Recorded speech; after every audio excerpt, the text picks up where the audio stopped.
Hi friends, ఇది Bose company front load washing machine అండి. ఇది E17 అని ఎర్రర్ వస్తుంది. ఈ ఎర్రర్ ఎందుకు వస్తుందంటే ట్యాప్ వాటర్ అనేది లోనకి సరిగా రానప్పుడు వస్తుంది. ఇది కంప్లీట్గా మన ట్యాప్ కనెక్షన్ అన్ని కూడా చెక్ చేసిన తర్వాత ఇది వాల్ ఉంది కదండి, వాల్ వెనకాల క్లీన్ చేసిన తర్వాత ఇది మనం క్లామెట్ పెట్టి చెక్ చేయడం జరుగుతుంది. వాటర్ అనేది లోనకి రావట్లేదు. ఎందుకంటే 2 కాయిల్స్ ఉంటాయండి. కాయిల్ అనేది ఒక కాయిల్ డ్యామేజ్ అయింది. ఇది ఒకటే మార్చడం కుదరదు కాబట్టి సెట్ అనేది మార్చడం జరుగుతుంది. ఆ వాల్ అనేది రీప్లేస్ చేస్తే కంప్లైంట్ అయితే సాల్వ్ అవుతుంది. ఇది E17 ఎర్రర్ అండి. అలాగే ఇటువంటి సర్వీసెస్ కావాల్సిన వారు మా నంబర్కి కాంటాక్ట్ కాగలరు. బ్రెసిజో ఏసీ అండ్ రిఫ్రిజరేషన్ వాషింగ్ మిషన్కి సంబంధించిన స్పేర్స్ అండ్ సర్వీసెస్ మనం అందిస్తామండి.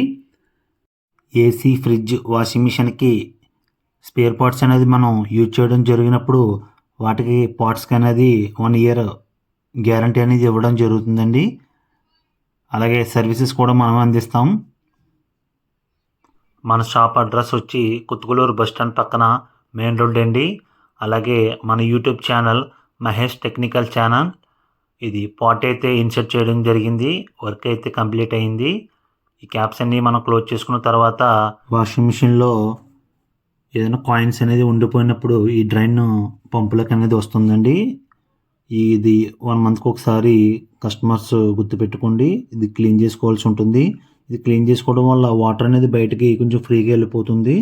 అది క్లీనింగ్ లేకపోతే ఆ డ్రైన్ పంప్ అనేది డ్యామేజ్ అవుతుంది. ఇది కంప్లీట్గా ఒక 2 బ్రష్ అనేది తీసుకుని కంప్లీట్గా క్లీన్ చేసుకోవాలి. ఈ క్లీనింగ్ అనేది పూర్తయ్యాక కస్టమర్ అయితే హ్యాపీ ఫీల్ అయ్యారు. Okay friends, bye.